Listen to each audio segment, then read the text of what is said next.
All right, Morgan, let's go. So why don't we start off by telling us who you are, what you're doing. Give us a bit of an introduction. Sean, first of all, thanks for having me on. Really excited to be here. I love the studio setup. I love what you're doing. Australia needs a podcast like yours. Let me say that before anything else. Thanks, man. Thanks. Rightio. So my name's Morgan Jonas from Melbourne, Australia. I'm the president of Freedom Party, which is a registered political party in Victoria. And we exist because we consider that Victorians need further political options as the major parties have lost a lot of traction and for good reason. So in a nutshell, that's what I do. What's your freedom movement about? What would separate you guys? What's your values and why do we need it? You know, what's the attraction for someone? I can speak mostly on behalf of Victoria, being a Victorian state party.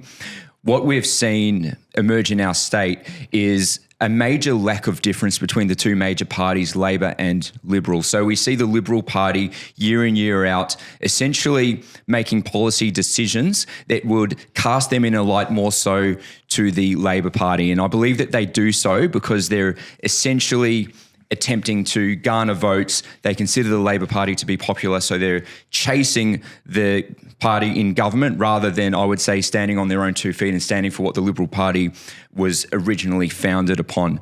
So what we have is a major sense of disenfranchised Victorians who have lost faith in the major parties.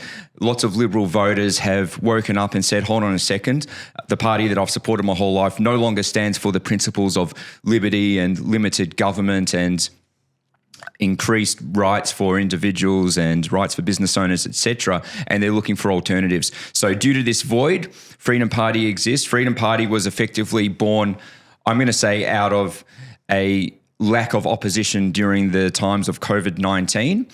In Melbourne, we experienced the longest and most brutal lockdowns in the world.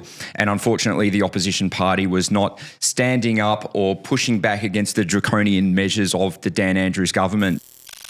From 8 p.m. tonight, a curfew will be implemented. So there will be a curfew across metropolitan Melbourne from 8 p.m. this evening, and it will run from 8 p.m. to 5 a.m. each and every day. And the only reason to be out of your home between the hours of 8 p.m. and 5 a.m. is to get care, to give care, or to go to and from work or be at work.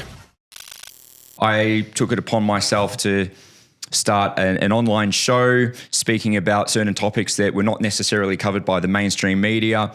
That carried on for a few years, which I was later able to transform into a political party.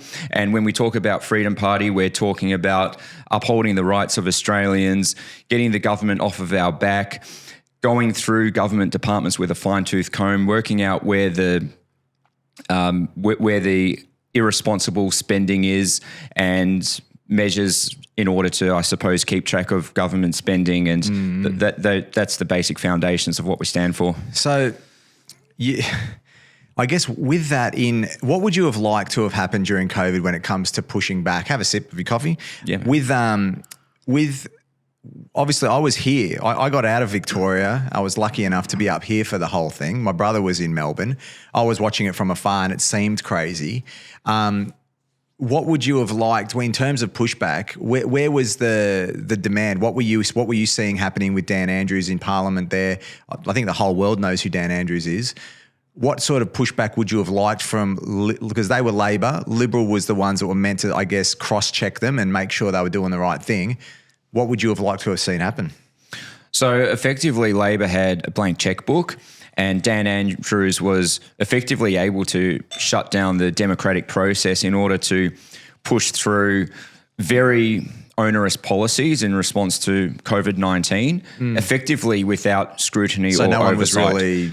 Nobody was conducting checks and balances. Was that the emergency powers thing? That was under emergency powers. So the Liberal Party being in opposition did not have the numbers in neither the lower or upper house to really challenge Labor on any of the policies that were emerging during that time. But what I would have liked to have seen as a citizen of Victoria, and I know that I speak on behalf of millions of Victorians, was pushback from the Liberals. It didn't need to be in the Parliament. So the Liberals could have made public statements. They could have stood in solidarity with the people in the street, with the business owners who had lost their business, who had lost everything, the families who had been torn apart.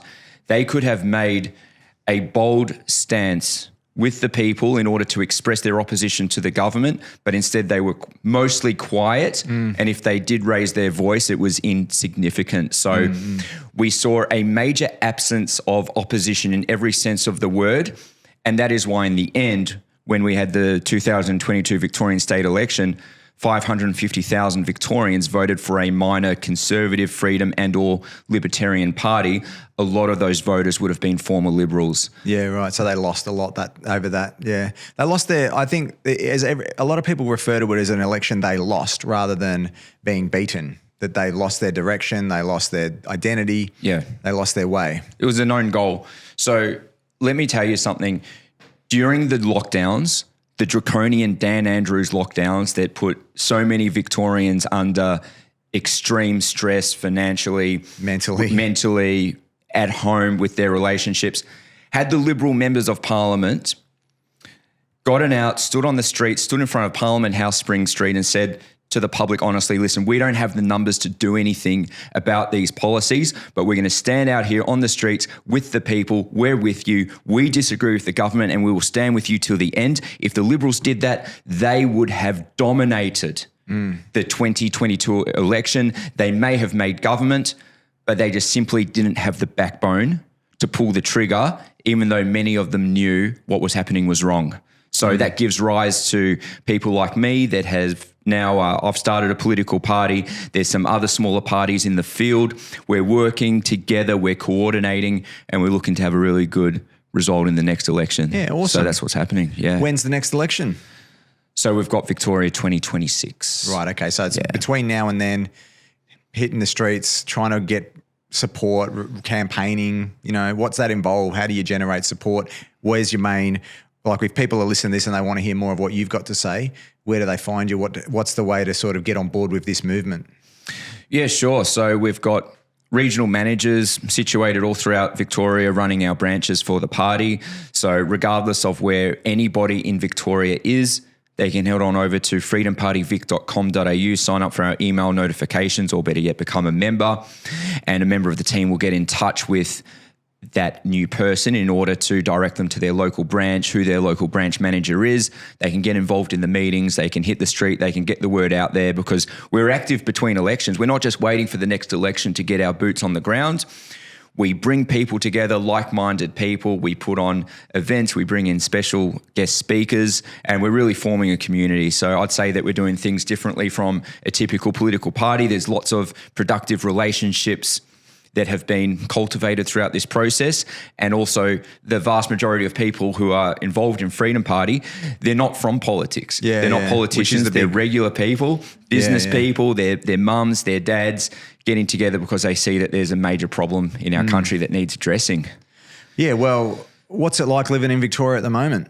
I can tell that you've got a few bruises on your arms there. yeah, rightio. So Victoria, unfortunately, is having problems, okay? So we've got drug problems, we've got problems with crime, our police are under-resourced, our police are resigning at record rates and they're not being replaced. We have ambulance shortages, not of the ambulance vehicles, I should say, but rather paramedics, staff. And Melbourne is increasingly becoming a more dangerous place to live. There's home invasions, there's random attacks taking place on the street. I was randomly attacked myself just a few days ago in broad daylight on the streets of Mordialloc. Thankfully, I was able to use self-defensive skills to neutralize the attack, but somebody else may have been not so like I put it kindly there, haven't I? Yeah. No, that's fine. Look, man, I guess the fact that you protected yourself and managed to get out of this situation is awesome. What do you think's underpinning this whole change in society? It's pretty disgusting at the moment. Definitely, and that's a great question. It's a huge question. I think it's multifaceted. We have a justice system that unfortunately churns out offenders like a revolving door. violent offenders receiving a slap on the wrist and released back into public. And I've spoken to many members of police who are very frustrated by our justice system that seems to be not actually putting away or punishing some of our violent offenders. Our drug programs are failing, I would say. In Victoria, in Melbourne, we've got drug injecting rooms that are now resulting in syringes on the floor. Some of these centres are located next to primary schools. And we see, unfortunately, our fellow Australian brothers and sisters falling into drug dependency and not having any options of rehabilitation. Halfway houses funded by the government, which are serving as a breeding ground for further drug intakes where drug users will meet other people on drugs. And I don't have a one-size-fits-all solution, but my general perspective is that we need to look at programs that promote law and order and public safety that work in other countries. How did it become such a problem? Do you know what I mean? Like, if you talk to the cops, they don't want it that way. If you talk to the politicians, they don't want it that way. No one seems to want it that way, but yet it is that way. You know what I mean? So whether it's been big businesses infiltrated, whether it's pharmaceutical companies that are making money out of all this, someone's got to be making money out of our misery, because otherwise it wouldn't exist. You know what I mean? Yeah, absolutely. I think that we've also become soft as a society, and I think the idea of granting probably unreasonable rights to violent offenders and drug users has become very much out of control. What we need to do is look around the world to countries who have introduced effective policies in order to tackle the issues that you and I are talking about today. For example, why does Japan and Switzerland have such an advanced economy? What policies are they putting forward to promote business growth and well-paying jobs and promoting research and development in certain sectors? And we know that for human beings to have a purpose in life, to have a mission, is such a positive thing that can potentially save somebody from, say, antisocial behaviour. What has Portugal done to all but eliminate their drug overdoses and drug-related violent offences?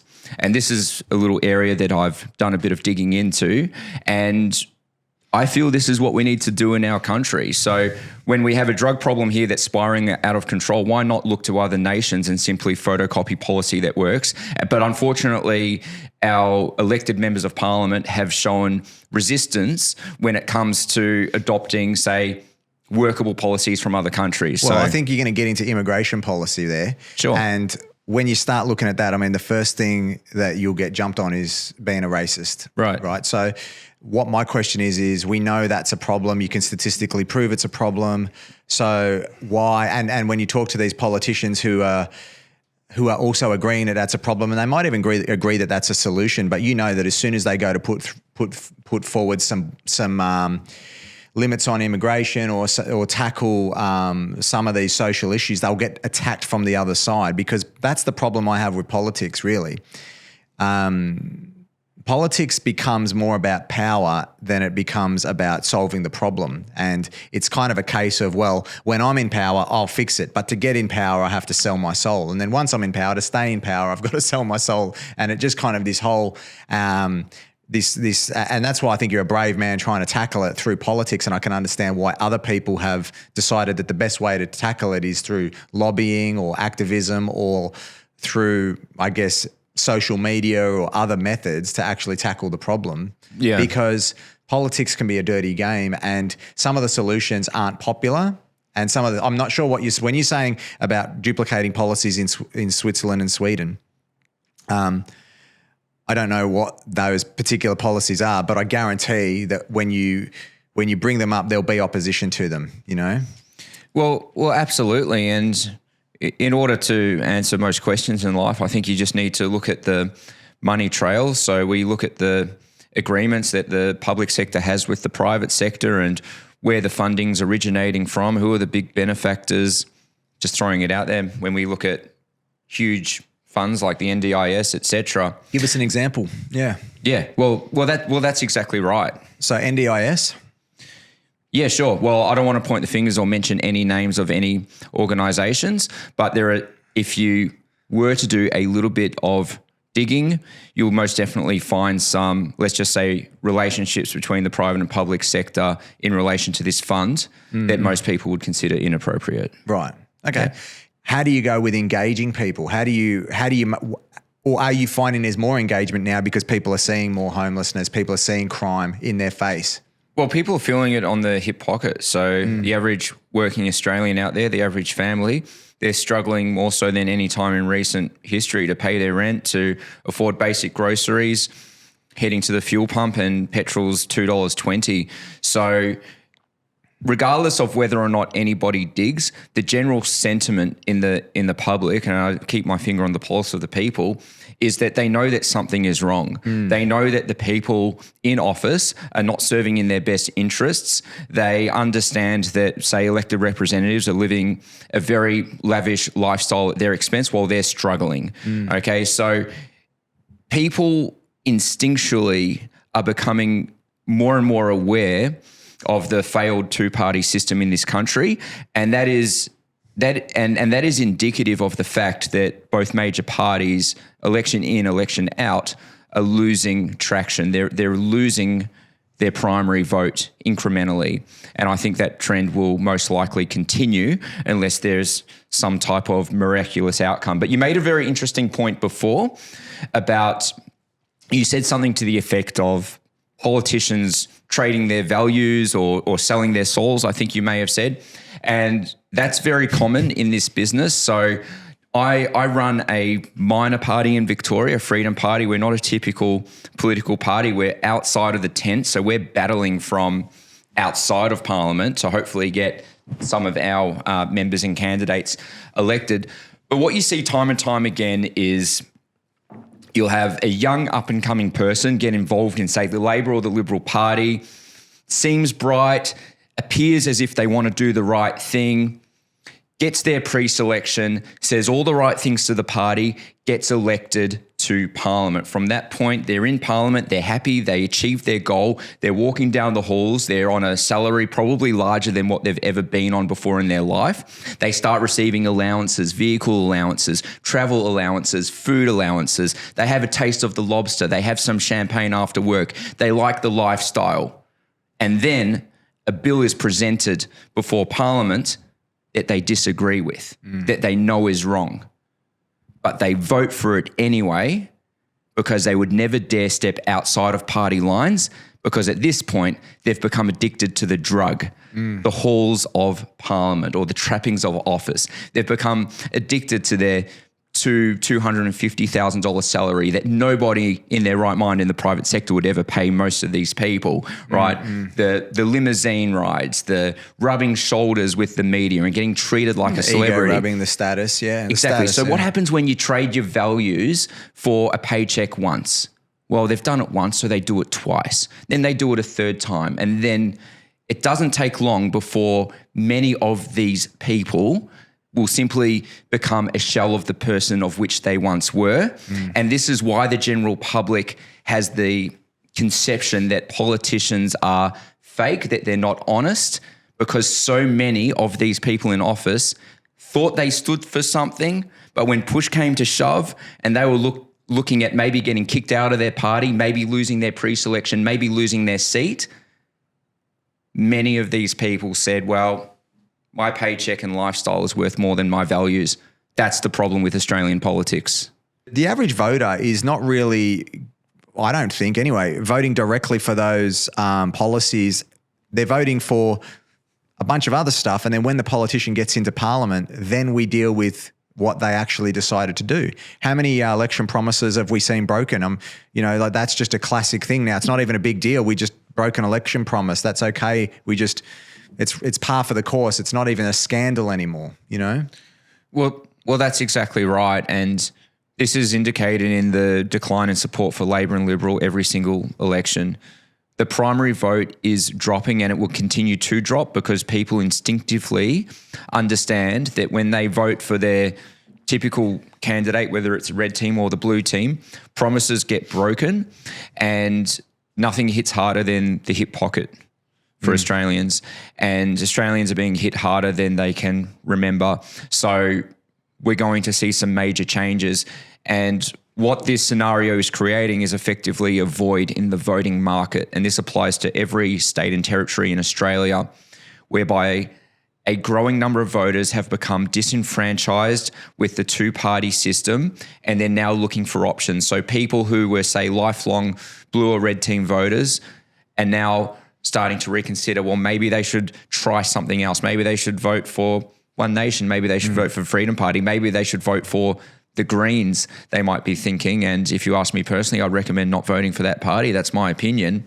So I think that it is happening, and COVID-19 played a major role, in my view, in terms of, I guess, instigating a different course of voting activity in this country. And that was most definitely indicated in the 2022 federal election with the great result of the United Australia Party. It carried through to the Victorian state election, and I think we'll see these trends continue. And while we're on the topic of politics, Yep.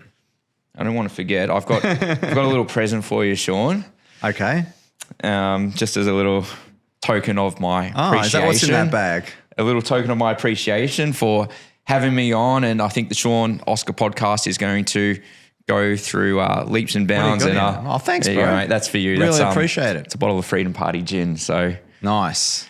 Is it too early to drink or what? if you're pouring, Let's then have a glass in a minute. let's I'll do get it. that going. If you're pouring, then I'll drink with we'll you. do it. Yeah. So there you go. Thanks, mate. Appreciate that. Thanks No a lot. worries. I really appreciate that. Yeah. While I was, I was going to ask a tough question and you distracted me. No. Go for it. I was Tough going to ask if questions, we're really welcome. going to get away from this two-party preferred system, or everyone, even around the world, obviously London, US, this two-party system. It's slightly different, I guess. But what can we do to actually, Labor, Liberal, two sides of the same coin now? What are we actually doing what would the Freedom Party that you're running, if you guys got a shit ton of votes, how do you affect that? How do you actually affect change with that? Do you just have more seats in the House to actually be able to then make sure that things can't go through without your approval? Put it in a layman's term sort of scenario for me. Sure. Well, in every state, territory, and even federally speaking, it's much easier to get our candidates elected to the upper house, which works on a quota system, as opposed to the lower house. Okay, so we know that we're not going to be making government anytime soon, but what is realistic is for members of the Freedom Party and other like-minded parties to get elected to various upper houses throughout the country and to be positioned right in the middle of Labor and Liberal, therefore holding the balance of power. Is that where the Greens are at the moment? Absolutely. Right. So we would very much like for ourselves and like-minded parties to hold the balance of power so we can serve as the checks and balances for every originating bill from the lower house that goes through to the upper house has to go through us. We're the goalkeeper. Mm-hmm. So that would, in theory, put us in an extraordinary bargaining position in order to advocate for the people and to carry through on our ideals and values and our endeavours of people representation. How does this is where you get the media involved as well. So then when you're trying to stop something, how do you fight against the negative media? How do you fight against, is that changing as well with socials, or is it now still a big problem, the media influence? It's difficult. I'm not going to lie. I've had a very difficult time with the media in Victoria. It's been very challenging getting a fair run, but ultimately the more effective we are, we can't be denied. So it's not something that I think about all that much. The media will say what the media says. There are good people in the mainstream media. There's also some rat bags, no doubt. But the greater extent to which we can garner influence and our seat at the table, the media will have no choice. They won't be able to ignore us. Tell us about your experience with them. Like, obviously during the COVID lockdowns, you've had some issues. I'm not sure how much you want to share of it, but obviously I'm sure the people watching would love to, hear about that side of it and what you got up to during that. And like, what was that like? You're the bloke that has been attacking people for protesting during lockdowns. You've been on a nice big... were you one of the protesters? Of course I've been a protester. Where were you during lockdown? On a nice big income, not affected at all. Yeah, I was lucky. Poking fun at people who had lost their jobs. Well, I wasn't poking fun at anybody. The media coverage that Well, I, even just like that I protests received. and stuff like that. You know, obviously you're pretty vocal at that time. Yeah. Do you regret any of it? Do you has your thoughts changed on it? Or do you want to just explain what's happened and talk us through it?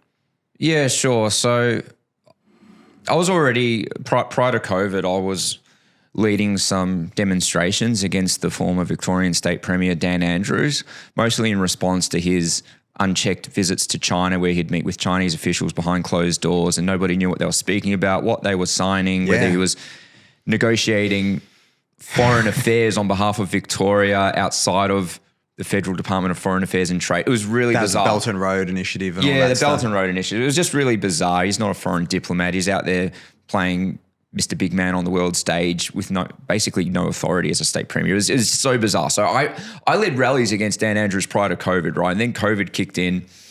And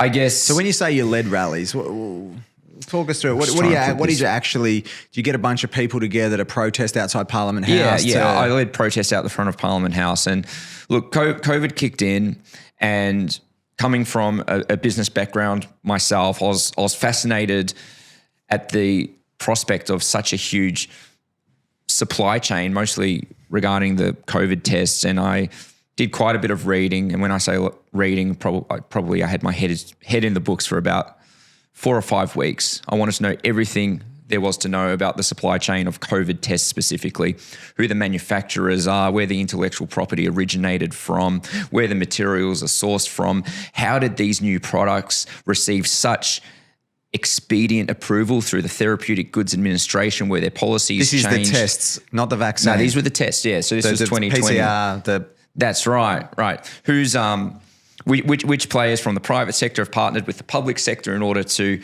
effectively put forward the financing to bring all these tests through. And basically upon conclusion of my reading, I was quite convinced that there were some opportunistic people, for lack of a better word, along the supply chain who had really found an opportunity to benefit themselves quite greatly. And I raised awareness about that particular issue, I guess, in conjunction with the emerging draconian measures from the Dan Andrews government, the withholding of alleged health advice, which still has not been released, the top-down nature of the policies that were supposedly designed to keep us safe, but the rationale, explanation, advice was never released. I had a major problem with that particular form of governance. So I joined the protests, people who were protesting against the lockdowns. That definitely escalated. I probably attended every single lockdown protest that there was in Melbourne. Things got violent. We had the riot squad deployed. I got arrested a few times pretty violently. Even the critical incident response team was deployed a few times, and they're generally a team that would handle incidents such as active shooters and so forth. So yeah, it was hectic. I ran an independent news show at the time as well, so I'd be protesting during the day and then in my studio with the lights and the green screen at night, reporting on the events that were being largely ignored by the mainstream media at the time. Built up a big following. Do you think you were targeted? Do you think that you were targeted in those rallies? I was definitely targeted for sure. One instance, I got arrested once, and about maybe 10 or 15 other people were also arrested. I was the only guy that day on October 31st, 2020 that was arrested by the riot squad. So everybody got the kid gloves treatment. And for me, they said, go and rough this guy up. So, you know. Yeah, and I know that there's a case on at the moment. Is that the one? So can you tell us about that a bit more? Maybe we can even show some footage of it. Are we okay to show footage? Yeah, sure. We can show the footage. So we've been told that if we stay here, we're going to get arrested. So here we go. Move. Don't fight it, Morgan. Don't fight it, Morgan. It's okay. Are you going to take his hat? I'm next. Coming around. You can just arrest me. It's okay. Put your hands on your ahead if you're willing to leave peacefully, and we'll get an arrest. No, but you can arrest me. So, I'm involved in a legal matter against the state of Victoria, more specifically Victoria Police. So we consider that what they did that day constitutes a form of assault. Right. Which is unlawful. Whether you're wearing a police uniform or a clown suit, you can't just go around assaulting people. That's not supposed to be the country that we live in. So it's an excess force sort of situation? Excessive force, correct. Yeah. Okay. And when will we hear about that? In due course. Due course. I can't say too much now, but it is happening, and we're expecting to have a victorious outcome. We'll see how it goes. As this video dates, I'll add into this section right now what the outcome was, so that if anyone's watching it in the future, we can update them on the outcome of that. Yeah. Well, good luck with it. There was another point you mentioned about the media, and it was very difficult to deal with. So I consider I've been mistreated by the media. I've been mislabeled. I've been referred to as a far right person, which I'm not. I've been referred to as a conspiracy theorist, whereby everything I've ever said online, I've done my absolute best to reference my statements, to provide facts and evidence, to back up my words. And I've effectively been made out by certain journalists to be somebody of not sound nature, which is a complete lie.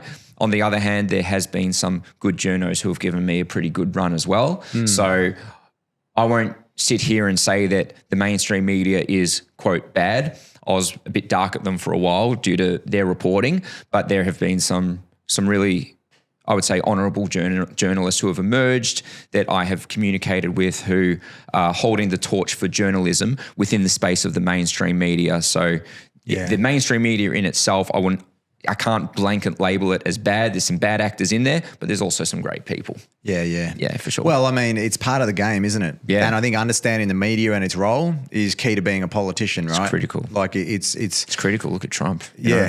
Totally. Yeah. So, well, I mean, and again, like I've noticed that as it's become more apparent that Trump's going to get in, obviously that's still a question, but it looks like he's dominating. I've noticed that now people are going, well, it's almost like this guy's going to be the boss soon. Let's start kissing his ass now. And I've noticed that a lot of detractors are now, getting on board, and there's a lot of people who are traditionally, again, even if it's just 50 Cent, or even if it's just these media personalities that are seeing that the wave is coming. They're seeing that things are going to go a certain direction, and now they're going, oh, you know what? I might actually. It's a self-interest, right, as well, because I think the media also understands that they've got to do the bidding of whoever's kind of in charge, and if they see things swinging away, they're loyal to no one, really, I guess is what I'm trying to get at there. Yeah, well, I think that's human nature, you know what I mean? Most people in life will I think, well, maybe not most people, maybe a large portion of people in this world. We all have our price. Will follow the latest thing, right? Yeah. There's safety in numbers. So if it looks like Trump's going to get in, there will be a bunch of haters that all of a sudden want to start cozying up to him. Maybe it's due to some sort of self-interest. Maybe it's due to their perception in consideration that possibly the public sentiment towards Trump is heading in a positive direction. Therefore, said person does not want to be an outlier who is a detractor just screaming in the wind saying Trump orange man bad, or whatever it is that the Trump haters are saying these days. There could be a whole host of motivations. I think a lot of it stems from fear. Nobody wants to be the odd person out. And I think that in general, people prefer to be part of a pack heading in the same direction than to be, a lone warrior standing on a hill waving a flag. Yeah, it is that. Definitely. There's definitely the crowd. That's why we need people like you, Sean, to be pioneers in the Australian podcasting space. I think we want to just get people talking about talking, really. Yeah. At the end of the day, like, we can only resolve it with communication. We can only resolve things by understanding why and how. And I think the conflicts of interest is the biggest problem when we don't know why someone has like if I'm trying to encourage you to do something and I say it's good for your health, and you find out that I'm earning a shit ton of money because of it, well, then obviously you might start to wonder if I'm really interested in your health or whether I'm interested in the money. Now, you might still want to do that, or you still might want to take my advice, but it would be in every other business. Like if you're a financial planner, or if you're a real estate agent, or if you're working in a bank, you've got to disclose all your conflicts of interest. right? If you're taking donations from somewhere, in most businesses, you're not even allowed to take donations, they're all capped at like $250 and things like that, but between insurance companies and there's still industries out there that are not adhering to this, and I'd say that government is probably the biggest sort of culprit of this, because I want to know what your interests are. I want to know what the conflicted interests are when you're telling me to do A. I want to know what you get for telling me to do A. And I'm also just a natural cynic in the sense that if someone tells me to do something and I say, I don't want to do it, and then they start digging their heels in and start digging their heels in and start digging their heels in, it's like, you want me to do this really badly for some reason, Dave Chappelle talks about it when he was asked to wear a dress. I don't know if you've ever seen that sketch where he has this theory that all the black guys in the movie industry in the US eventually get told to put a dress on. And you see recently Kevin Hart had to do it, and I can't remember. But there's if you just Google it, Dave Chappelle talking to Oprah about this. I mean, I'm a conspiracy theorist to a degree. Like when I connect dots that maybe shouldn't be connected, I don't know. But certain dots, like when I see that they put every black man in the movies in a dress at some point in their career, I'll be connecting that dot like, wow, all these brothers got to wear a dress. That's happened to me. That basically it's like some sort of racist theory that ultimately, you've got to yield and you've got to sort of sell your soul. Absolutely. And what I'm about to say, you can feel free to cut this out of the podcast. Sure. All right. What you've described to a T was the vaccine rollout in this country. Mm. The rollout started with a soft strategy of the government suggesting to the population to take the COVID-19 vaccine. It's available, it's free, book yourself in, go and get it so we can stop the spread and get back to living our lives. That didn't work, the uptake was low. Then we saw the introduction of coercive language, such as messaging based on notions such as, let's just say, love. If you love your family and you love your community and you want businesses to get back to work, go and take the vaccine. We saw messages based on fear. If you don't want to kill your grandparents, go and take the vaccine. We saw messaging based on national responsibility. If you want to serve your country, then roll up your sleeves and take a shot to open up our country for back to business, right?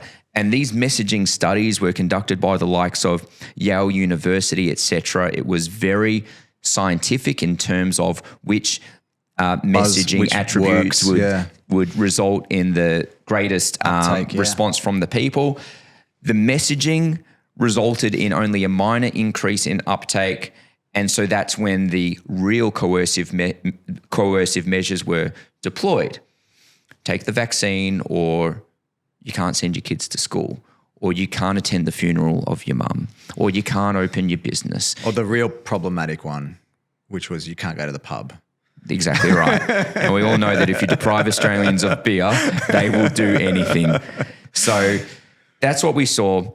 And I just want to make one final thought about the vaccine rollout, and that is this. I want to paint a picture for you, okay? Sure. Let's just say at the beginning of the vaccine rollout during COVID-19, the government made a public announcement to the effect of, "Dear Australian public, we have access to a vaccine which we think might be effective in lessening the symptoms of COVID-19, although there's no evidence to suggest that it will reduce transmissibility. Clinical trials have only just started, and a great number of demographics haven't been trialled. Keep in mind the average rollout time for a vaccine is 10.5 years. This has been under research and development for maybe 6 months, but we're going to roll it out anyway. We've changed every rule in the book to get these new drugs approved by the Therapeutic Goods Administration. These vaccines can be described as experimental. We think they might work. The injections won't be funded by the government and will cost you $30 per injection. We don't know what the side effects are because the Clinical studies are very much inconclusive. Thank you for listening to this message, general public.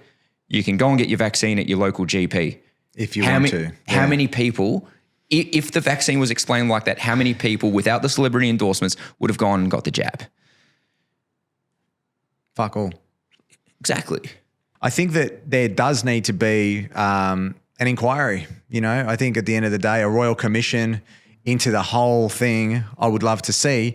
But my faith in royal commissions and my faith in government making sure it did the right thing, that's like, any sort of self-assessment is always going to be biased, right? So that's problematic too. Well, that's exactly right. And we look at some of the key figures in government and we have to recognise that the last thing they want is to be proven wrong about decisions that they made. Okay, so can an impartial there's not many assessment... of them left in government anymore, is there? Every COVID leader is pretty much gone now. Well, those are the premiers, but the bureaucrats and the heads of various departments, health departments throughout the states, they're all still there. Right. Okay, so there's a lot of people that need to be scrutinised for the decisions of which they made. Scott Morrison is still a member of Parliament, and ultimately the review needs to be impartial, and the terms of reference must be determined by people outside of the public sector, in my opinion. But we don't have a process like that. So I would love to see the system change, because I think under no circumstance should the terms of reference be left to be determined by those who created the disaster in the first place. That's like asking a criminal to investigate themselves for an alleged crime. Are they going to tell you what time they busted through the back door and where the murder weapon is? Yeah, I hear you, mate. I hear you. Yeah, so, Well, we can hope. We can hope. What would the pray. Freedom Party do about that? What would you guys, given more power, how would you enact that? Is that something that you could get up and running? Yeah, definitely. We could influence the terms of reference.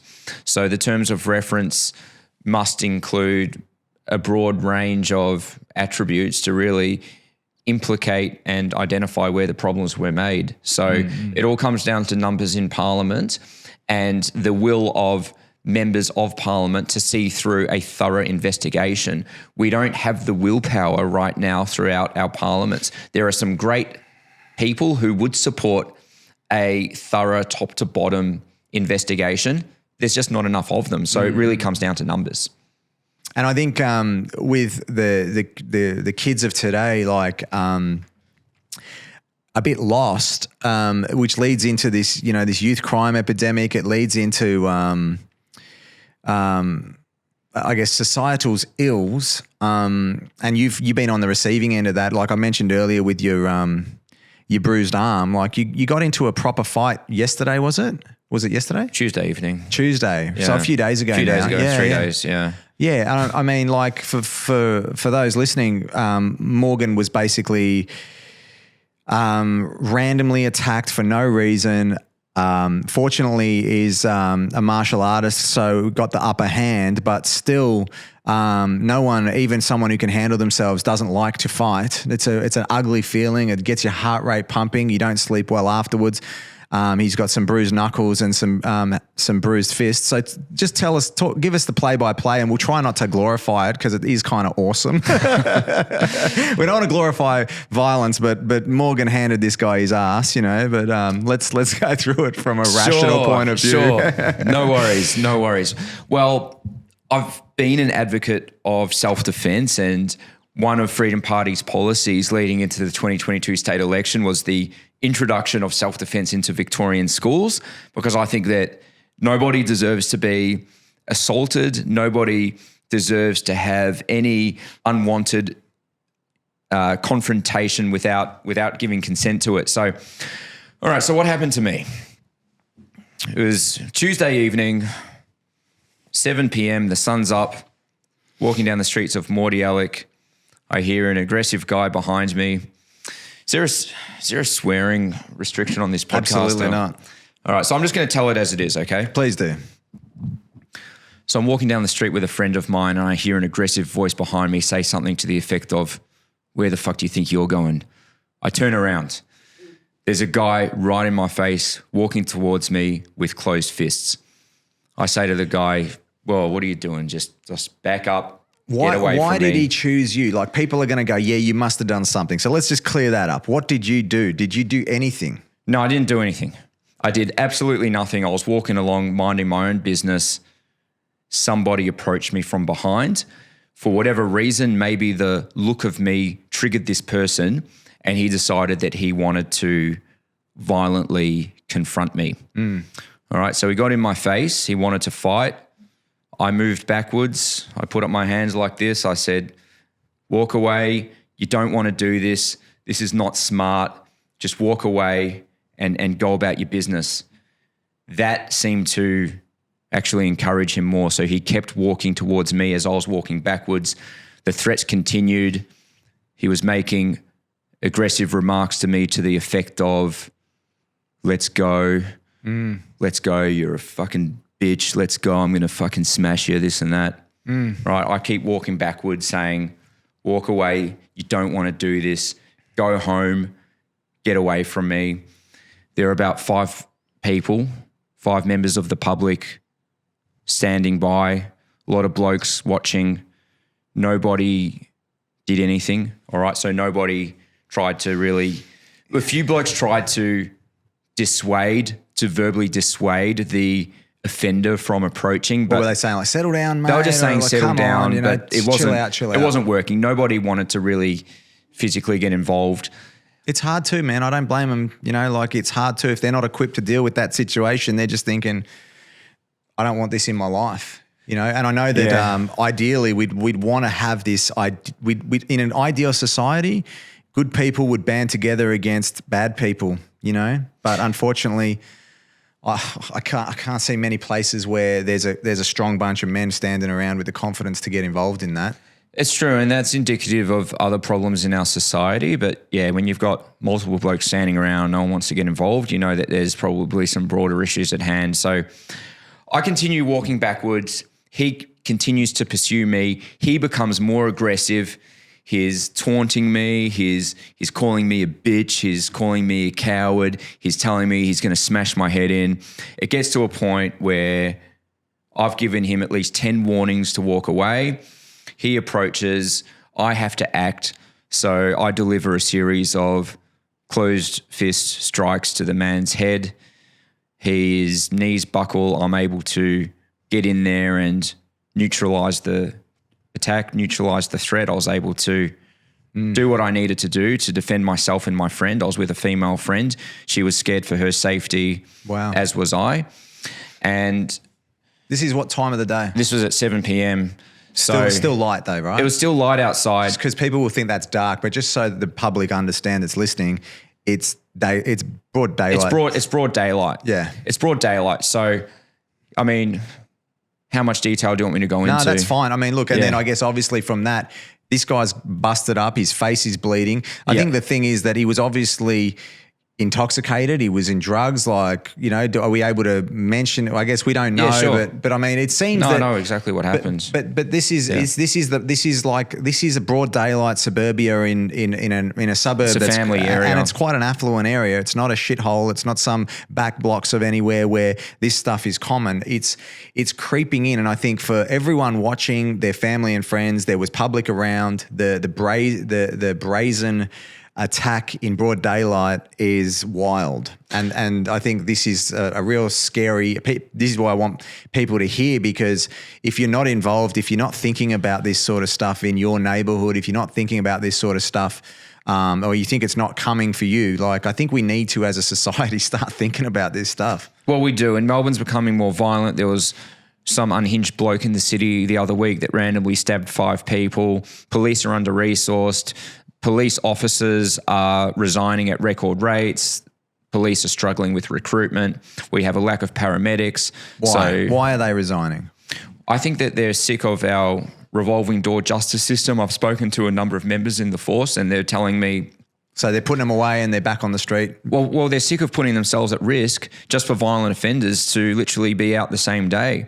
The bloke who assaulted me that I was forced to act in self-defense against, he was released from hospital the same night. He's back on the streets right now to potentially go and hurt someone else. From hospital? So he was already... Yeah, so he was taken to hospital. No, but so he's released from hospital. He was released from hospital. So he'd already been in hospital before he attacked you.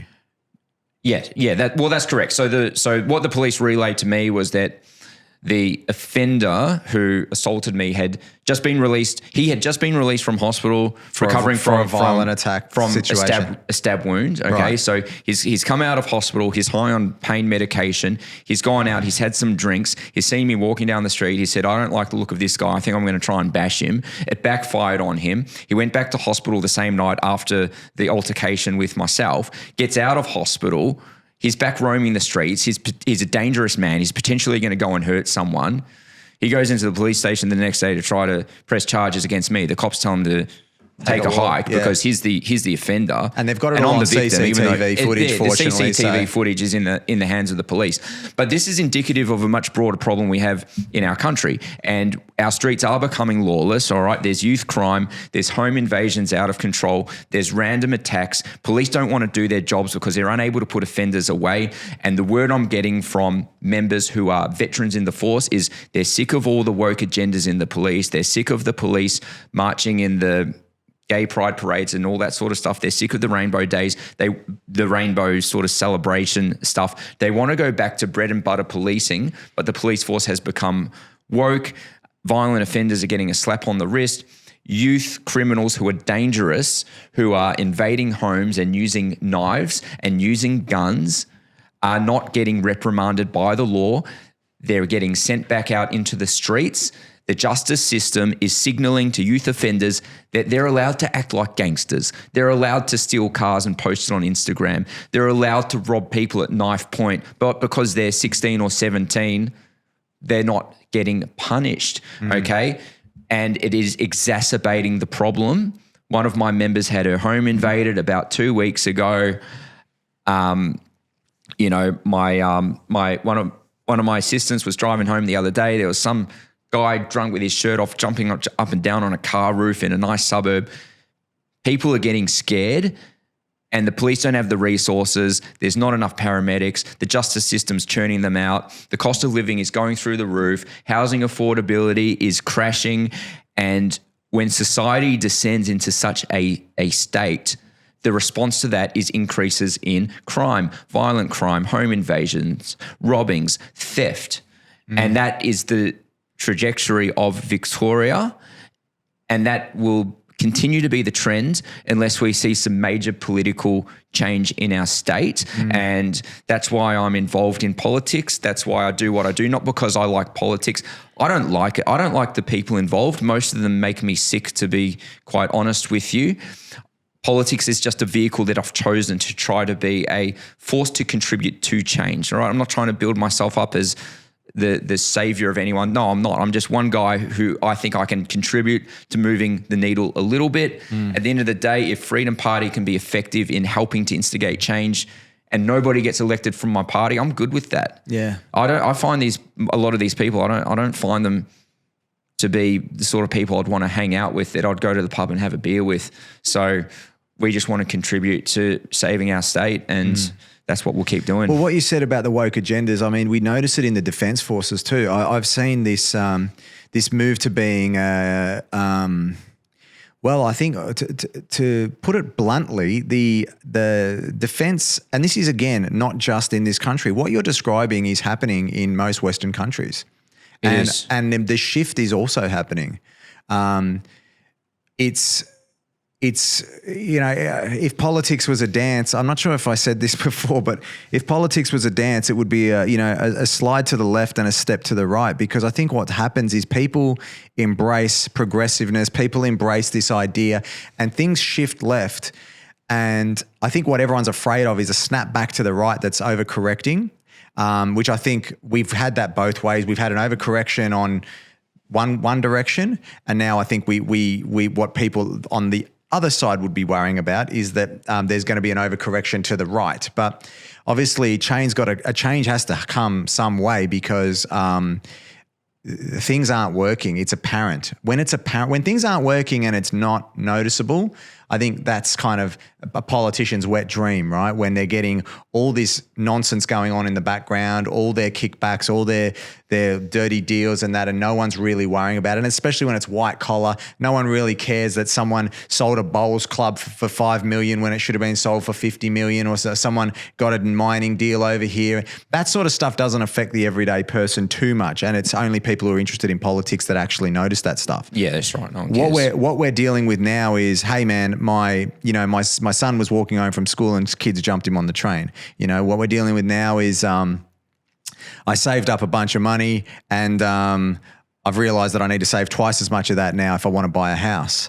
We're dealing with, my rent went up from $300 a week to $600 a week. Now we have something that's, again, kind of used as a weapon of destruction, and I think these things become ways in which the government actually destroys anything that could possibly form a group against them. If you think about the government, then you think about people underneath that. The only thing between me and my government is going to be my parents, my family, my job, my church, my sports club.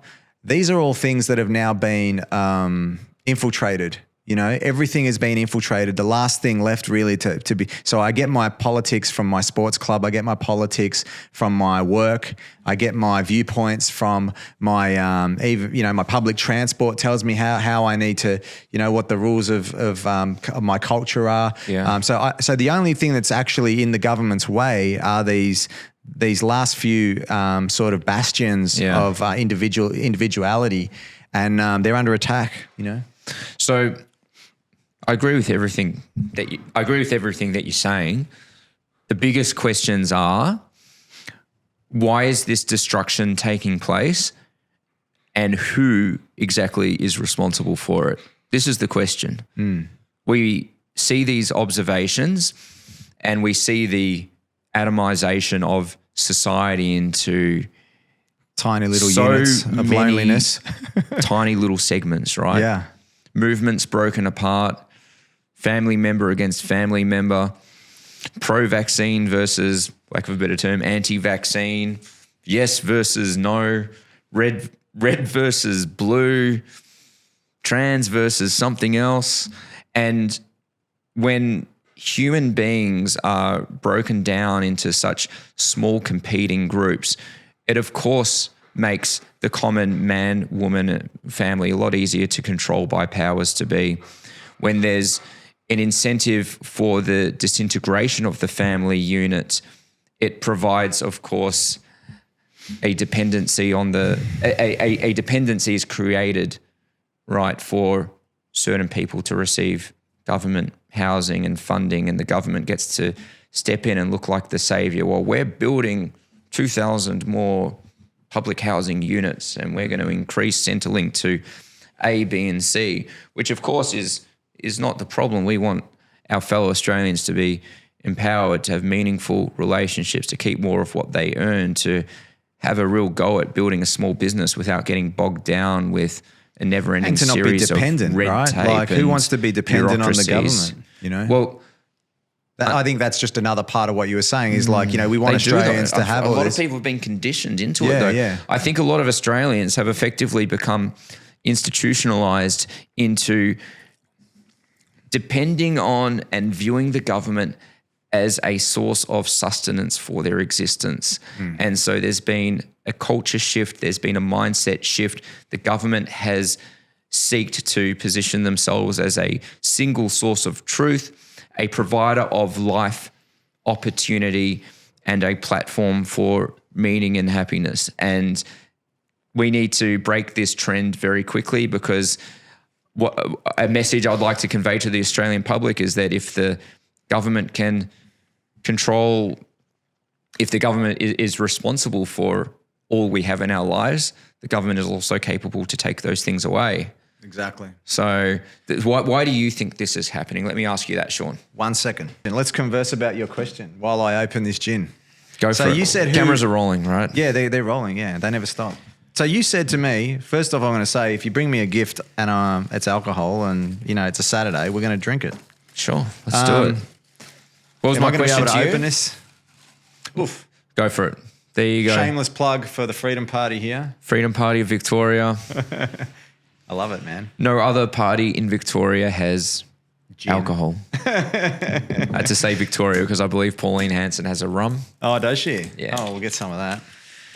There you go. What No, bottle look, number I is think. it? Well, this is what you know. What the amount of times I hear people discussing this exact issue, which is, we're just gonna have to drink it, mate. I don't have any ice or anything.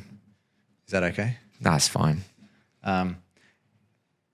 Yeah. So who's it? Everyone always gets to this point and says, "Well, who is it? You know, is it Klaus Schwab? Is it the WEF? Is it just the nature of humanity?" I think that's where we get to with it is like, well, who actually? And I've actually had people. Is that enough? Yeah, that's definitely enough. Oh, it smells nice. Cheers. Cheers.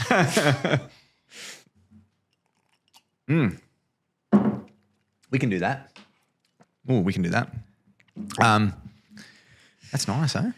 Yeah. You like that? Yeah. You drink it's- gin much? No. I'm not a big drinker, but Oh, okay, well, if you I are do now. drink, I like to have good stuff. Well, I think that's the thing, right? Like, so you tell me, who is it? I kind of get to this point where I feel the same. And there's always been an up and a down, a left and a right, a good and an evil. And you've just got to walk that path. The path is just getting narrower. That's all. Yeah, and it's becoming more and more difficult for regular people to get by. And it's very hard to pinpoint where exactly these issues we're speaking about originate from. I think that any problem in life needs to be tackled ultimately at the source. We can run around putting out spot fires for 15 hours a day, 16, 17 hours if we want to. But ultimately, at one point or another, the head of the snake needs to be cut off. So, Do you have that though? Like, who's the head of the snake? Like, well, you this is a big question. This is the big So you question. sa- I don't think you're it's a saying you single don't person. have- right, okay. I don't think it's a single person, but as you pointed out yourself, the issues of which we're facing in Australia, let's say the societal issues, the economic and cultural issues, they're being faced by several other countries around the world. We look at Western Europe, the United States, Canada. We see most definitely an ideology that you could describe as a disease that is infecting the institutions and people of the public. So ultimately, to restore the foundations of our society will not simply require a political solution. I think that this is real. I think there's a big spiritual aspect to many of the problems of which we're facing. Are you religious? Is it part of the thing? I guess I've seen it, and I'm not trying to put you on the spot there, No, but that's cool. I guess just yes or no. I wouldn't say that I'm religious in terms of following practices. I am a believer. I believe in God, and my personal opinion, and some people may disagree with it, but I think that with the attack on God and the Christian faith, that many of the foundations that originally made our country and culture strong have been undone, and we've moved towards a culture, unfortunately, of selfishness and hedonism and every person out for themselves and everything goes.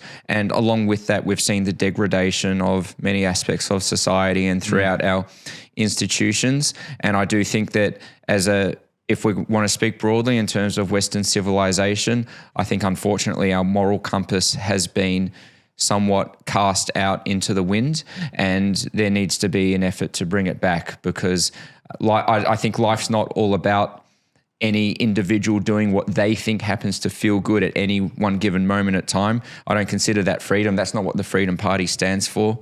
And we need to have a bit of a collective spiritual awakening, in my opinion. Oh, I agree. Yeah. I agree. I actually really agree. And I also see where this becomes difficult, because I don't know, I really don't know. Yeah, and that's fair enough. So something I speak about people with is what originally laid the foundations for our culture here in the Western world. What were the set of principles that taught us not to steal, not to kill, to be faithful, not to be jealous, to treat each other with respect? Where did it come from? You can say Judeo-Christian values and principles. So you may be very right. And of course, when we look at the trends we see, every single year there are less and less Australians who identify themselves as, say, being Christian or being a believer in God and what have you. But in this void, we've seen a replacement in the form of a different sort of quasi-religion that you could casually refer to as wokeism that has very set dogma with sets of rules, and we see a growing audience and subscribers to this particular dogma that I dare say is responsible for the undermining of our culture. I also think importantly to point out that we have an absence of leadership in this country. Okay, so when the leadership fails and when we don't have courageous, strong, moral leaders standing up for what is ethical, what is decent, then of course a fish rots from the head down. So what we need in this country is for strong leaders to stand up, to act with morals and principles, guided, I believe, by our originating Judeo-Christian values, to encourage others to follow in the same footsteps and to act in virtue of what those principles stand for. And I guess this is where I don't know, man. I don't know if that's going to happen. Like, I just worry about that. So you don't think there's any potential strong leaders that can stand up? Let's look at Argentina, for example. They've got a great new leader. They've got a sort of centre right-wing libertarian. He's standing up with great principles. We've got in the Netherlands. But he's being attacked massively as well, right? Of course, because anybody who stands for righteousness and the good of the people is going to be attacked. This is an age-old trend. We look at the Netherlands, right? Geert Wilders, the Freedom Party of the Netherlands, 35 seats they just had elected, and their principles are very similar to the Freedom Party founded in Victoria. I believe that there is a shift. Don't get me wrong. I'm all for it. You know, like I want to have a reawakening. I want to have because like even now when I think when you referred to wokeism before, you've got X amount of kids identifying as trans and LGBTQ and and I think that the media loves to, or even the right love to show that as a decline in society or a pejorative degradation. Degradation, right? Right? But truthfully, I mean, let's try and really care for these kids and try to care for people and say, well, what the hell is? What are people finding in that? What's sanctity? What's safety? What are they actually identifying as with that culture, with that dogma that you called it? What is missing in these? What is the vacuum they're trying to fill? Right? That they feel some sort of connection. Right now, I find it. I don't think that there isn't a need for it. What I'm trying to say is I don't think that these kids are going to, with the world that they live in now and the stimulation that they've got and the, the TikToks and the video games and the assault on the senses, I don't think they're going to actually, it's going to be bloody difficult to get them to embrace something that doesn't validate who they are at that time. And I don't think there's many leaders out there. I know that we've quoted you've pointed out Javier.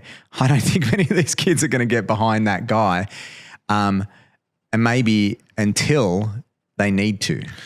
There's so much to unpack in everything that you've just said. So we got gin. Let's go. Let's do it. All right. I'm going to use this example that you've mentioned of this proliferation of young kids identifying as the opposite gender, and we're seeing more and more extreme cases of young kids wanting to identify as a dog or a cat and to, they want to walk around on all fours, okay? What we're also seeing coupled with this behaviour is something called gender affirming care, okay, which is a taxpayer-funded initiative whereby so-called professionals, or I'm going to call them pseudo-professionals, will sit down with young people of any age and say, yes, you are right. You are not a man. You are a woman. And it will affirm the perception that these individuals have in their minds. All right. In the past, we used to say it was a mental disorder. Now we provide something called gender affirming care. The second thing you said is we need to be compassionate. I agree. We do need to be compassionate. There are some legitimate cases out there where people are born with certain biological conditions where they're born differently and they need love and compassion and support because gender is not clear. Gender is not clear and there's a bit of a mixing of different chromosomes and things like that do happen, and we need to be compassionate to these people. Now, you also mentioned that we need to be compassionate to how these people feel at the time.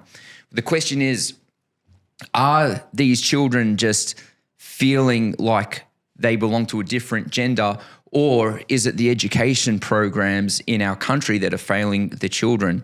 So I have friends who are in education. I have friends who are relief teachers that visit a lot of different schools. Deeply embedded in our education system is a curriculum for teaching children about what can only be described as a theory in relation to gender, that gender is supposedly fluid, that it can change at any time, that you can wake up one morning and realize, oh, actually, I'm not a bloke, I'm a woman. All right. Now, this is all theory. It's obviously not founded in any fact. Yet these theories are being taught to children in schools as if they are scientific proven facts. And young children, malleable minds, perhaps children who don't have a strong family network at home, are becoming increasingly influenced by these theories that are being taught as fact. In some schools in Victoria, up to 25% of children are identifying as a different gender or having some type of, let's just say, alternative sexual predisposition to sexual activity. Okay, now this is coming to me from teachers and personal conversations that I'm having. All right, so number one, the education department, government funded, setting the curriculum, teaching children's theories that are, whilst masquerading these theories as facts. The second point that I think is really important for Australians to look at, and not just Australians, but people all around the world, is the industry of gender transition drugs. This is an industry that has exploded. The primary producers of gender transition drugs are seeing increases to their share prices. They're seeing profits to the tune of multiple billions of dollars, to the likes of which they've never seen before. And all serious financial analysts are predicting the gender transition drug market to increase exponentially for the foreseeable future. So we're talking about an industry that is at the forefront of explosion. So we're talking about big pharmaceutical corporations. I know the names of the primary producers. I'm not going to mention them on the podcast, but we're talking about companies that are set to exponentially expand their net worth multiple times over. And we're talking about investment firms and financial firms who are becoming major shareholders. So we need to look at the industry behind the drugs. We need to look at the education programs that are bringing the children in. A very simple comparison I can make would be the Happy Meals and playgrounds at McDonald's. If you get them when they're young, they stay a customer for life. Gender transition drugs, if they get them young, they'll be taking these drugs, these synthetic hormones for the rest of their lives. And there's going to be people along the way profiting from this. Yeah, and there's going to be court cases, and there's going to be, the other end of that coming through. And, I couldn't agree more with you. I guess what we were talking about though is, see, I believe we live in an economy, not a society. And the faster people realize that, the faster they'll stop worrying about what the fuck's going on. It will make sense when you look at it as an economy, not a society. It's a great way of putting it. Yeah. Because people say, why are they doing that? Why are they doing that? Or, can you believe the government spent this? Can you believe? And people drive themselves nuts trying to make logic and sense out of it. Yeah. It's like you just need to follow the money. You need to stop thinking of this as some beautiful community. It's not. It's not a society. It's not a community. It's an economy. And when you look at it that way, it totally makes sense as to why and how people are getting things done. And that's where I'm trying to push back on what you're saying about Christianity and religion. I just can't see how we go. I agree that there is a need for it. My question is, how do we implement it? How do we make it of value? How do we make it in the self-interest of young people to actually be that way? Okay. So great thoughts, deep questions, excellent questions that need to be thought about and answered, and should be discussions around the dinner table of millions of homes in this country. I'm not blaming you for it. I'm just trying to say that that's where we're at. You know? Oh no, I wouldn't think you would. I'm just one man trying to make an impact in the patch of Victoria. Baby. Victoria's the belly of the beast, by the way. So I kind of have this impression that if we can start to win back Victoria, then we can win back the rest of the country, given the absolute state of corruption. Alrighty, so many points you've made, and I think the key word you've used there is incentivize. And we spoke before about why is this happening and who's responsible for it. We both have agreed that many of life's questions can be answered by following the money. Who stands to benefit the most from a certain situation? Who benefits the most from a financial crisis? Who benefits the most if there was a certain medication to be mandated throughout the world? Who benefits most if millions of children decide that they're confused about their gender and decide that they want to take gender-altering medication? And in Victoria, we have laws that bypass the parental rights of children's parents, but that's probably a topic for another topic, another but day. I agree that all right, so a killer. So I think that I'm pretty happy to say that when we look at a crisis situation, we can more or less conclude that the people responsible for such a crisis are those who are benefiting the most financially. Now, you also mentioned that you also spoke about the incentivization of certain behavior, but pertaining to the general public. Okay, so you said it's in the financial benefit of a nation to have people fat and lazy and on prescription drugs and have kids confused about their gender. This benefits, of course, the government and certain key players in the private sector, such as, say, big pharmaceutical companies that are providing the drugs, or the surgeons that are providing the gender transition therapies and surgeries and so forth. They're, of course, benefiting to the likes of profits, to the likes of which I doubt they've ever seen in their lifetime before. So if I'm going to use this word, if behavior in the general population can be engineered through the incentivization of certain behaviors, then the antidote to such a crisis must be the incentivization for human beings to engage in behaviors that empower them, that bring legitimate, proven, bona fide meaning to their lives, that enrich their lives, that bring about the basic needs that we as people have in order to achieve happiness and our dreams. There's a very interesting policy in the country of Hungary, introduced by their president, Viktor Orban, which is something to the effect of income tax exemption for all families who have 4 or 5 children or more.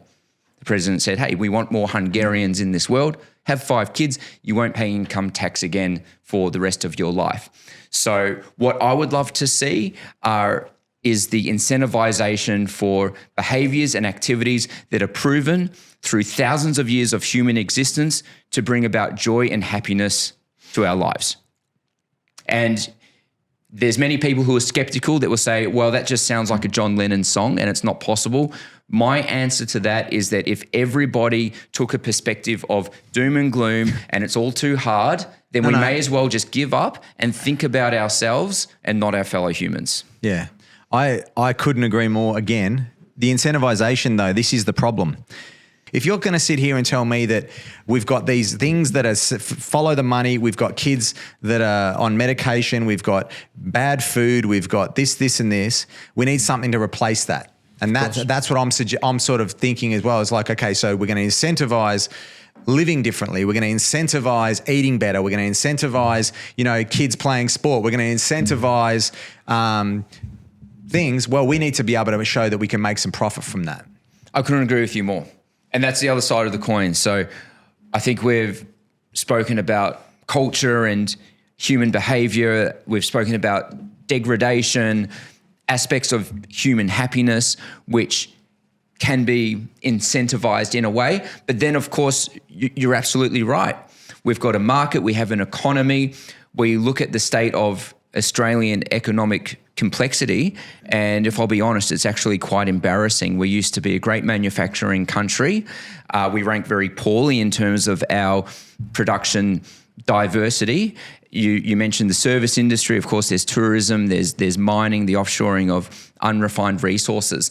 So ideally in this country, what we need are visionary leaders to put forward incentive plans for stimulating economic growth in key sectors.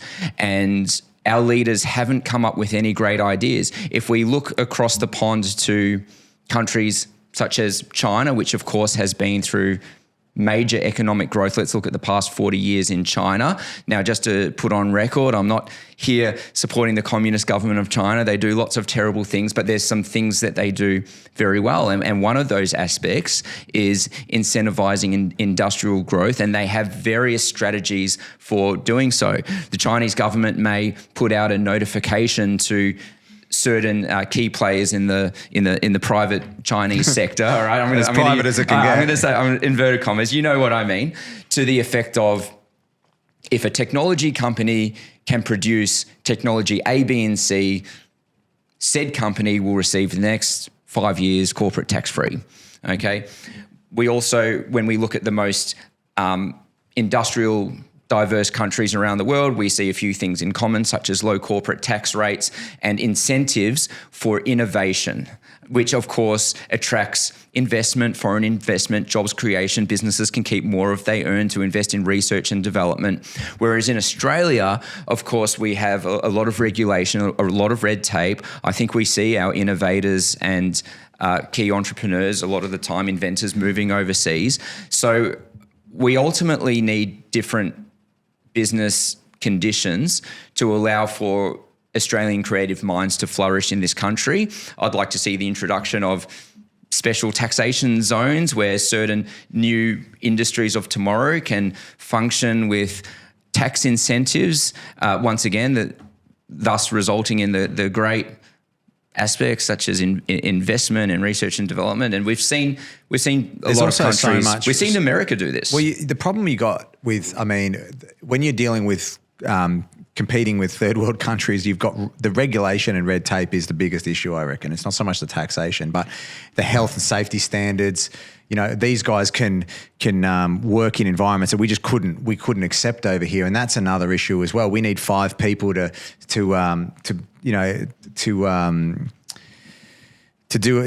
change a light bulb in this country, and that's also something that you're going to get pushback on. I'm just playing devil's advocate here. I don't agree with it because I'm in small business, and I know that every time, you know, we want to actually make a profit, and you get treated as some sort of tycoon. You get treated as some sort of villain just because you've got a small business. And yeah, I know. Even the other day when I was talking to I won't mention his name because it's irrelevant, but the point is that. You know, he said that, you know, it's not fair that some people can own more than one house. We were talking about investing in real estate, and it was like, it's unfair that some people can own more than one house. It's like, I didn't think of it at the time, but it's just such a fast. No one really in this country is owning shit. The banks are owning everything. If people have two properties, they're generally setting it about a 70-80% LVR, which is loan to value ratio. There's not many people most people with investment properties, they're not owning 2 properties, right? It's an elaborate sort of maneuvering of money, and it all relies on the tenant paying and tax incentives and this and that to keep that going, so that man can hope, or that person can hope to, in a couple, you know, in 10, 15 years, maybe pull a couple of $100,000 out of it. They don't own 2 properties, you know what I mean? And so there's a lot of misunderstandings of how business actually works in this country, and how hard small business is in this country.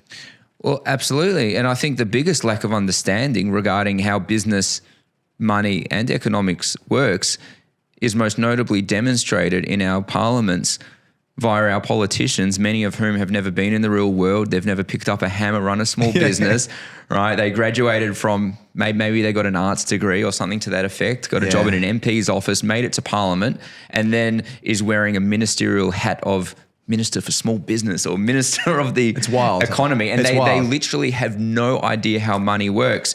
And yeah, to further your point, of course, competing with the, lack of a better term, the third world. No, of course, it's not possible. A succession of trade agreements in this country has rendered many of our manufacturing sectors not viable, and I can't see them ever coming back. But I think the key is looking forward to the technology of tomorrow, the innovation of tomorrow, intellectual property that can be owned by this country, and incentivizing those industries. I don't think we're ever bringing back manufacturing shoes and belts and cutlery or anything like that. It would be unviable for us to even explore the option. But advanced industries, but you know what? I also that's think, where it is. I think if you're going to subsidise, I'm not one for subsidies, but if a government's going to subsidise something, I would love to see subsidies around that. I think that, I mean, no one wants to be making cutlery perhaps, but I think that jobs where you actually manufacture, jobs where you actually, jobs that have great culture, and jobs where we actually don't have to rely on another country for things. There's a lack of staff that actually even we're using QR codes to order now. You know, like some assistance with wages there would be great to be able to not have to rely on QR codes to order at every restaurant we go to now. Yeah, definitely. I personally like dealing with people. I like the interaction. But people like dealing with people too. Like isn't it great? We're social creatures, right? Yeah, so why are we taking all that social joy out of our lives? No, we absolutely shouldn't. Not every economic decision in this country should come down to what's, let's just say, makes more money, financially expedient, or what's most profitable, because that can often be a double-edged sword. All right, maybe it's more profitable for a restaurant in the short term to get rid of their staff and for people to order on the QR code. But I'm not in the restaurant business. I would argue that me as a consumer and somebody who likes to eat out at restaurants, I choose my favorite restaurants not solely based on the quality of the food, but the experience and feeling that I receive from the staff, from the management when I sit down. If I go to a restaurant and I feel like I'm going to a friend's house and I get greeted with a smile and I get shown to my seat and the waiter comes over and says, "How's everything? Are you feeling comfortable? Can I get you a drink?" Checks in, "Hey, how's the food going?" To me, I love that. And I will visit a restaurant like that over, let's say, a different restaurant that maybe has slightly better quality food but lacks that personal touch. Yeah, but and I agree. And as I said, I'm in that game. So the thing is, like, providing it is very expensive to provide staff. Now, what's the next step from you, coming to a restaurant to sit down and deal with a little QR code on your table? The next step is just staying home and getting the food delivered, right? Yeah. And so we need to start. I think we need to have a discussion around values. I think we need to have a discussion around society. We need to have a discussion around happiness and actually start governing according to these metrics instead of governing towards these metrics of, like you said, just profit. Because if we can identify that in a community, having a nice restaurant where the kids work there, you know, that the locals all go to this one place, and that has value, right? Yeah, huge. It would stop people it would cure loneliness. It gives people purpose. Of course. We need to start looking at incentivizing some of these things. Absolutely. I think that it's, how do I put this? There's a balance somewhere. Certain industries, for the sake of our economy, cannot be incentivized. There are certain industries that have become unproductive, unviable, mostly probably as a result to the trade agreements of which our government has signed over the past few decades. Anything you're thinking of specifically? In terms of certain industries, certain manufacturing industries. Right, yeah. Okay, so whether it's the textiles and apparel industry, unfortunately at this stage we'd probably have to put oil refinery in that category as well. And I think that when we look at the trade agreements and a lot of the free trade agreements our government has signed, and this isn't like some like protectionist rant. I believe that we obviously live in a globalized economy and we need to have, I would say, bilateral agreements with different nations.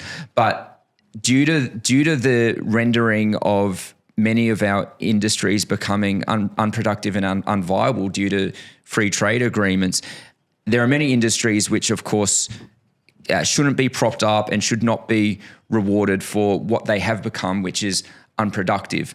In saying that, my firm opinion is that we need control of at least a percentage of all essential service and product supply chains, whether it is clothing, apparel, manufacturing vehicles, and so forth. And then clearly the industries of tomorrow for the creation of intellectual property and exports should be encouraged by any way, shape or form. And then, of course, there's another balance involved, which is what you just mentioned, a sense of belonging, a place where people feel connected to their community, to be human, to interact with others. That needs to be not stamped out in the name of short-term profits. So there's so many different aspects that go into general happiness and the functioning of an economy. And I'm not sitting here pretending to be an expert, but it's definitely a passionate topic for me. But it all comes down to, we don't have visionary leaders in this country. Our politicians, on average, they're thinking about the next election cycle, making phone calls, getting their pre-selection. Unlike certain other countries, we don't have leaders who are thinking, what's Australia going to look like in 15 years? 50 years. They're not even thinking about what our country is going to look like in 5 years. So we have a leadership crisis. We need people who are passionate, that have backbone to step up. And we've got to put the call out there. We've got to put the call out there. If you're at home watching this podcast right now and you want to do something for your country, step up right now, because nobody else is going to do it. Yeah. You're stepping up. This podcast is going to inspire a lot of people to take action. Well, yeah, and I think that. Well, thank you. Thanks a lot. I think that even if people don't agree with you, they should be more involved. Regardless, I think everyone should be involved. I'm a big believer in discourse. I'm a believer in good ideas winning. I'm a believer in bad ideas being put through the test and following a line of reasoning. And what I find at the moment is what we're doing is, whenever we follow a line of reasoning, we're attacking the person that's actually, proving the point. And, the whole idea of facts don't care about your feelings, Ben Shapiro. Yeah. As Ben Shapiro famously says, facts don't care about your feelings. The problem with that line, I find, is actually it's backwards in my view, because feelings actually don't care about facts, is how I look at it. That's true, yeah. He's like, people get so involved emotionally in something, and the feelings are actually in the way of the facts. Like, people get married to an idea, people get sold on a concept, people get a villain complex about some sort of idea or person, and then the feeling of that gets in the way of the truth. And what we need to do is get back to reasoning. We need to get back to politicians and people like yourself communicating. We need to actually have people explaining themselves, so many people screaming, no one really listening. You know what I mean? You're right. And well, you've hit the nail on the head there. And a mate of mine, Avi, you probably watch his content. Yeah, I know Avi from yeah. Rebel News. He's probably one of the best in the business in terms of street interviews, and he will ask certain people at demonstrations why they hold certain views of which they hold. And what you see time and time again is the inability of everyday people who probably live pretty normal lives being completely incapable of articulating their position for why they feel so passionately about a certain topic. And the key word we're using here is feel. They're using their feelings. And what I think most people will feel very confronted by is the notion that their thoughts aren't actually their own. Their thoughts have come from external sources, whether it's an activist friend, whether it's the television. And the point I'm getting at here is that human beings by nature are susceptible to influence, but we're also dealing with different aspects of human nature, such as pride. If a certain person has developed an opinion, regardless of how they develop that opinion, whether it's based on fact or feeling, and for a lot of people it is feelings, they don't want to be proven wrong. Somebody can approach that individual with all the facts in the world, But the argument will effectively become a failure, right? That's why I said feelings don't care about the facts, because what you just said there, Avi will go up and talk to these people and I guess get them to admit even that they don't know what they're talking about. They don't know why they're there. Yeah, some of them admit it. They don't know what they're supporting, but they feel connected to it. They feel that they're in the right spot, and that trumps the logic, right? And it shouldn't. And I'll put a quote on the screen right now. If you're watching this at home, I'll find the quote, but there is a quote and I will find it and I'll put it on the screen because it was someone, and it might even be Hitler, who said that logic and emotions and I can't remember it. So it's going to be on the screen. Okay, so it wasn't Hitler, it was Dale Carnegie. He wrote a famous book called How to Win Friends and Influence People. And the quote is, "When dealing with people, remember you are not dealing with creatures of logic, but creatures of emotion." This is a tried and proven idea for a long, long time that logic and reason is always going to play second fiddle to feelings, emotion. And we as humans, I think, have a duty to ourselves to really fight that battle within ourselves. I know it's hard for me. I'm not perfect. I definitely don't have this one locked up. But I look at it from that viewpoint, and I think that's the first step, is to try and say, well, what is the actual fact here? What is the truth? What's the line of reasoning? And being a businessman and looking at things from a scientific sort of approach as far as management goes, and looking at statistics and looking at cause and effect and numbers, the best thing to do is actually apply that approach to these things and be able to ask myself, well,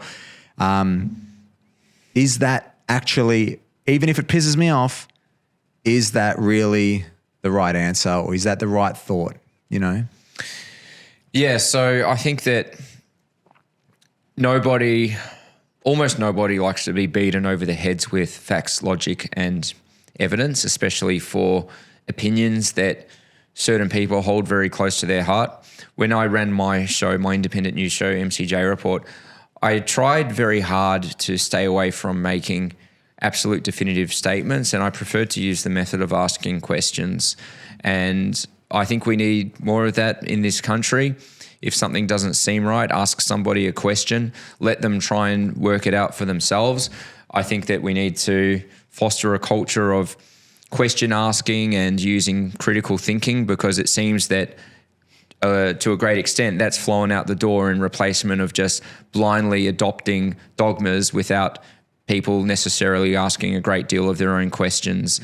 And I think that's a pretty scary place to be. I think we probably both agree that we'd like to see an empowered population of critical thinkers that are encouraged to use their own brains, not to swallow whatever propaganda is put in front of them.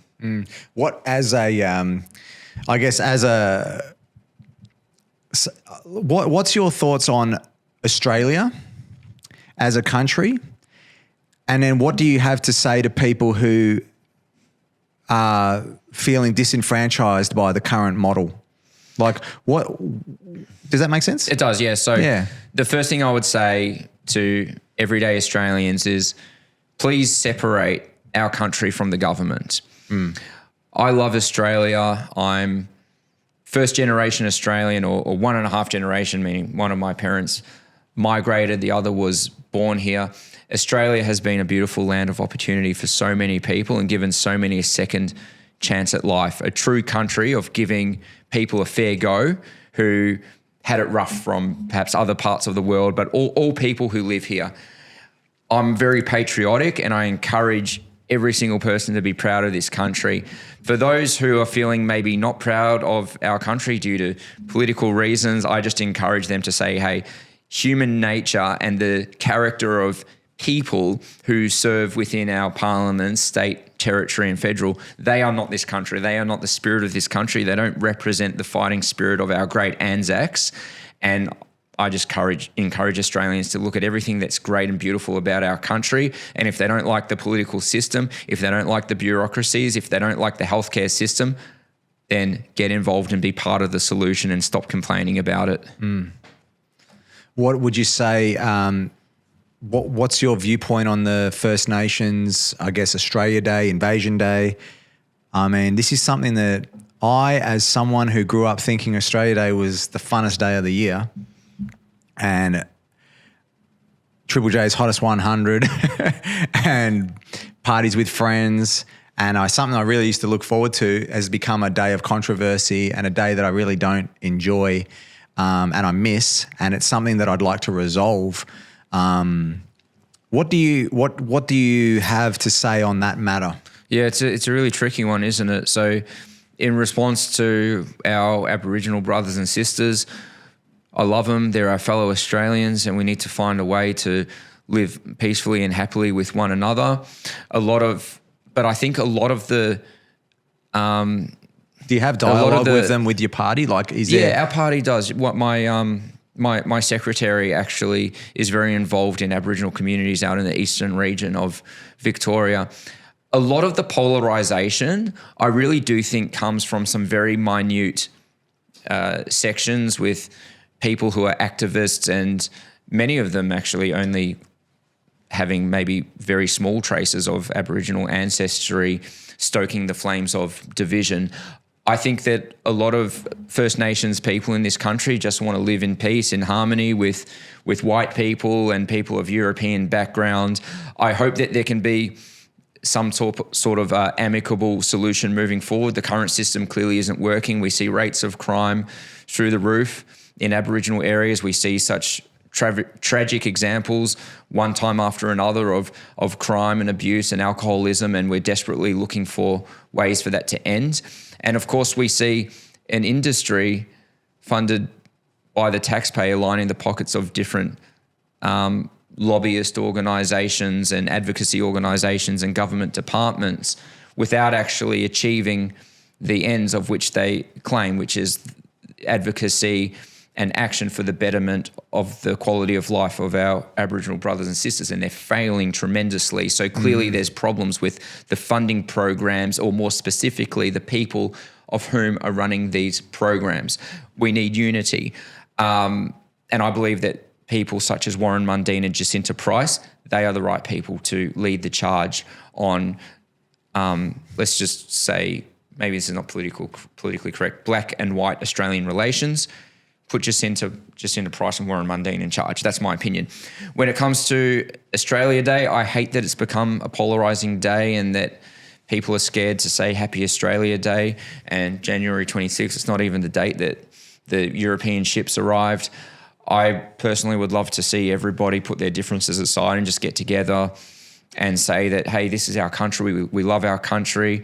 We accept everybody for their differences, but we're all Australian. We live under the Great Southern Cross, and let's just be a big, happy Australian family. So yeah, it's tough, you know. Like I've had so many conversations about this, and it pisses me off to not be able to find. In fact, even me saying that it upsets me that we can't move past it would be considered as part of the problem, that I'm wanting to move past it. You know, some people are feeling that the fact that I want to actually move past it is part of the issue, that it can't be something that's moved past so quickly. It needs to be something that's, and I really want to get, I've got another guest that's actually quite a lot more qualified on this subject coming in a couple of weeks. I won't mention his name in case it doesn't eventuate, but I really want to try and use this platform to try and discuss this topic freely without attack and without politics, to actually get to the heart of what we can actually do to bring this country together and start really building a strong nation of people that are united. You know, I think that's the biggest issue, is this division in this country. People are sick of it. People are mostly good. There's very few people that are actually bad people in general, let alone in this country. And even those people who are acting bad are often or doing dumb things like attacking my friend here. You know, ultimately, I mean, I'm sure that part of you actually sympathises with his predicament, you know, without sort of calling him a victim, because this is the biggest problem that we have as well, is that when people are committing crimes and doing. We have this weird thing where we have to always side with the victim. You know what I mean? So I definitely don't want to call him a victim, but his path has somehow fucked him up to end up where he's, with us carrying a stab wound and attacking you. Something's gone wrong, mate. Yeah, you're right. Like, there's definitely something has gone wrong, and it doesn't mean we can. I don't believe we should tolerate that, and I don't believe we should be harsh. Like, I don't think we shouldn't be absolute. Making sure that is punished. But at the same time, full responsibility involves also assessing what that guy has gone through, and taking responsibility for a life that he led, and making sure that. Individual. It's nice to be able to I guess, preach about individual responsibility, and I'm a firm believer that the only answer is taking responsibility. But I also have dealt with so many people that have not even heard of the concept, and so many people who have had terrible educations and abusive lives, and I think that the government is having more and more of an impact on that and exacerbating the issue, as we said, with the incentivizations of these things. Yeah, the problems run deep, and there probably is a void of meaning in people's lives, and it's more difficult than any other time in our memory to afford a property, and it's becoming really tough. When I grew up in the 80s, it was very normal for kids to grow up in a single income household. A lot of the time the father was working, the mum wasn't. No problem paying the mortgage, go on your family holiday once a year, everyone's happy. And of course we see a major decline, and we see the cost of living becoming untenable, and parents spending less time with children, and just the very basic fundamentals of what delivers human happiness that is essential to the growth and development of happy young people has been unstitched year by year as our political and economic conditions have changed. So I think that there needs to be some major soul searching regarding reestablishing the foundations of our society, what made our society brilliant, and what can we do to make it even better. We need some vision, we need insightful thinking, we need leaders to be thinking 10, 20, 30, 50 years ahead in this country. We need unselfish leaders to plan beyond their own lifetime, to say, well, all right, I won't be around in the next X amount of years, but let's work towards putting measures together so that the benefits of what we do now can be reaped by future generations that will be living in this country after you and I are 6 feet in the dirt, right? I know. It's going to happen, right? And so I think that's the meaning of life. Well, that's what government should be doing. I think it's crazy to think that they're doing anything else. No, they're worried about their pre-selection. Yeah. They're pulling people out of nursing homes so they can vote at their local branch to get them pre-selected. They're thinking about lobsters and limousines and $250,000 a year plus more. They're not thinking about taking measures to position Australia as a top runner on the world stage. They're not thinking about revolutionising our economy to be an innovative competitor to Switzerland or South Korea. No. Yeah. They just want to keep their limousines and to feel important and to make interviews on the news and weigh in like they're some type of expert. These are the people that are running our country. They're not smart. They're definitely not smarter than you. No way, Sean, you do a much better job than most of these people, all right? We have a leadership crisis. We have a leadership crisis. Yeah. And I'm calling on you to run for office. It's not going to happen, man. All right, those will be your famous last words. No way. We're gonna play this podcast in 2 or 3 years from now, where you said that you're not going to run for office, and it'll be when you make your campaign announcement. Yeah. Well, we'll see, man. You can cling to that. Cling to that. No. I'm as I said, man.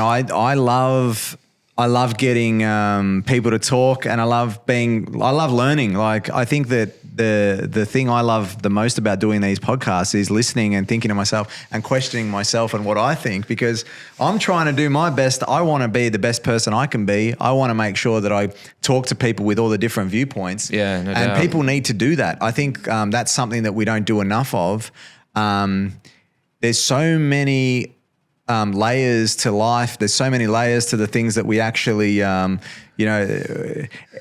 time we look, every time something shows up as A, it always ends up being B. And I think that we need to educate ourselves, because I'm even learning about how this game works, because I think if you understand the rules of the game, you can see how it's played. You got to play the game. Yeah, and I think media's involved in that. The money's involved in that, and when we talk to our listeners, they need to understand that these conflicts of interest and the way the game is played is so important to understand what we're actually voting on. Well, yeah, and unfortunately, for most people, it's simply voting for a brand. Australians are not very politically engaged. They're a little bit more engaged now after COVID and after the disruption to millions of Australians' lives. But ultimately, we do need a more politically educated population. So that's a big part of what we're working towards with Freedom Party. We'd like a switched-on public who has an idea about who they're voting for and their track records. And it's not going to happen overnight, but people who refuse to take somewhat of an interest or pay attention to politics, their lives could very well become adversely affected by their lack of interest, and not just their lives, but the lives of their children and their family members and those most important to them. So we want a politically switched on Australia. We want people to understand what their rights are. I dream of a day whereby Australians can see through the utter garbage espoused by politicians. Most people have an idea, but they definitely don't know the extent of it. And ultimately, if we don't dream, if we say that it's all over, then we'll continue to get what we've got right now. And that's just not a tenable solution moving forward. Agree, man. Yeah. Well, look, mate, I want to just say thanks. It's been a great conversation, and I hope the listeners get something out of it. I think it's refreshing, and I've spoken to a few politicians, that's for sure.